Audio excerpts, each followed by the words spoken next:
the interaction between vaccine uptake and time passed in months since the beginning of 2022 is strongly significant, and implies that the mortality increase and the higher the vaccine uptake, so implies that the mortality increases the higher the vaccine uptake.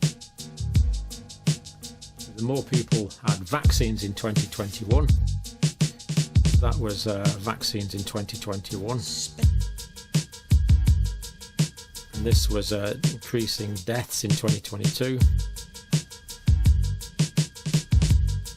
There is a positive correlation between the two.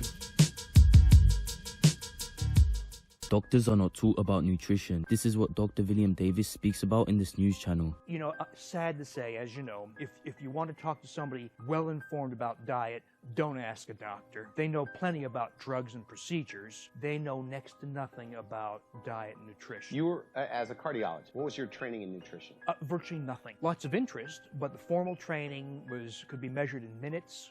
So that's a sad reflection of the focus of conventional healthcare, that there's plenty of time spent on pharmacology and procedures and acute catastrophic care. There's virtually nothing taught about nutrition. And sadly, often formal nutrition is so colored by industry and their agenda that maybe it's good that physicians are not educated in nutrition, because it would be sadly colored by industry. The higher the vaccination rate, the higher the deaths. The lower the vaccination rate in 2021, the lower the excess deaths.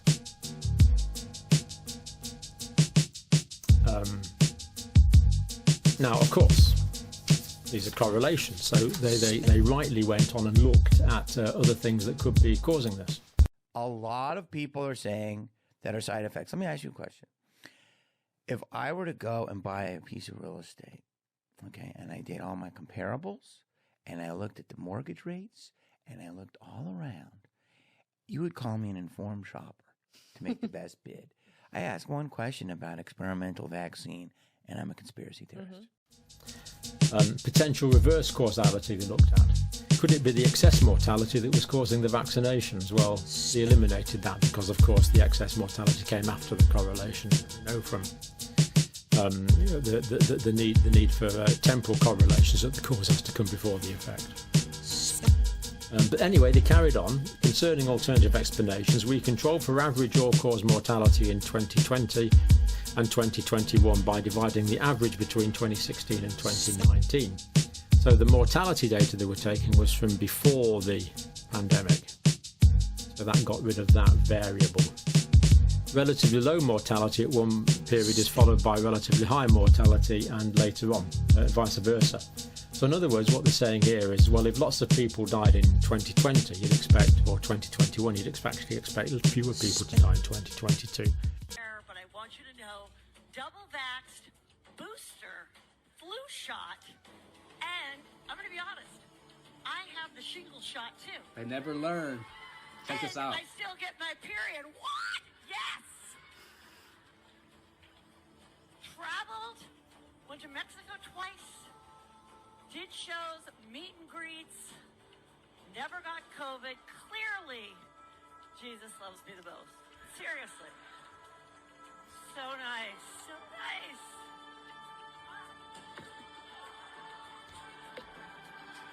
And the exact opposite was the case. But they did mathematically account for that. So we know that that is not the cause of the excess mortality. But even when they took account of this, direct quote from the paper, we still observe a significant association between 2021 vaccination uptake and 2022 monthly increase in all-cause mortality. Countries with higher vaccines in 2021 had a higher all-cause mortality in 2022. Now, they did acknowledge what's called the ecological fallacy. Now, this would say that because something is true of a nation, it's not necessarily true of individuals, which of course is true, and they acknowledge that. We are cautious about making individual level inferences from our nation level findings. So very honest of the researchers there. Now, excess mortality caused by delayed medical treatment or diagnosis, which of course is the main reason given in the UK Parliament for the excess deaths, that it's caused by delays in medical treatment during the pandemic, and indeed the relative chaos in the NHS at the moment, which is true, but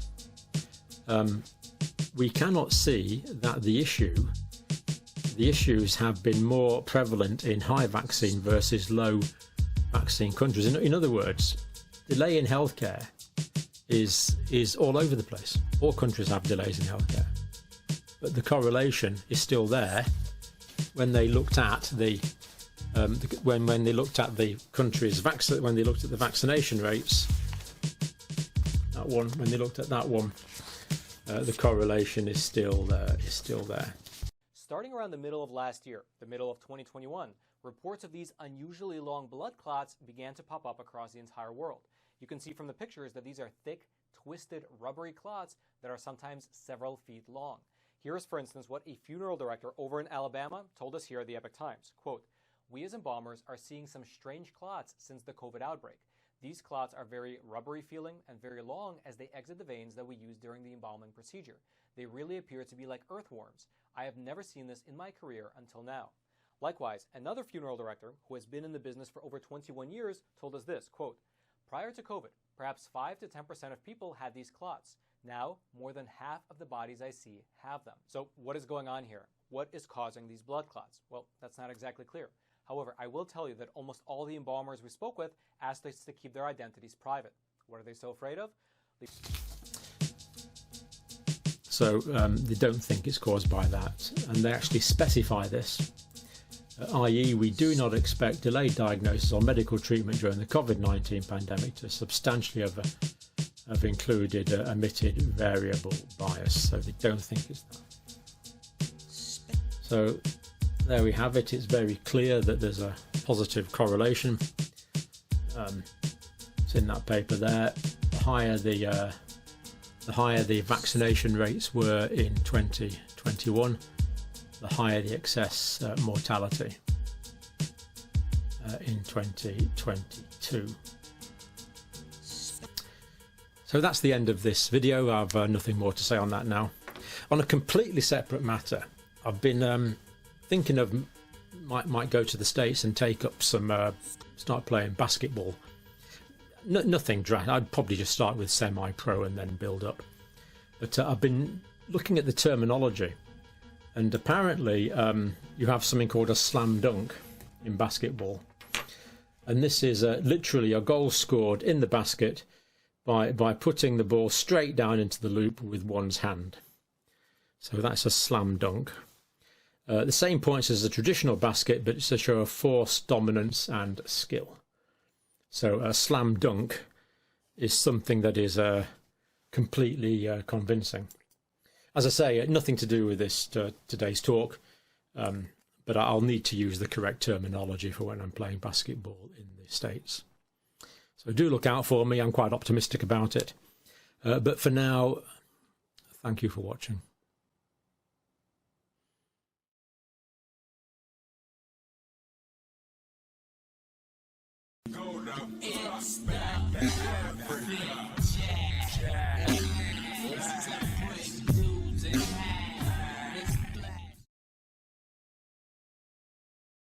What is a man? What is it? Yeah, what is a man? What is a man? You don't know? Do you? Do you know what a man is? Are you one? Do you know what a man is? Are you a man? Is that your responsibility? Are you a man? So that's your responsibility? I'm asking you.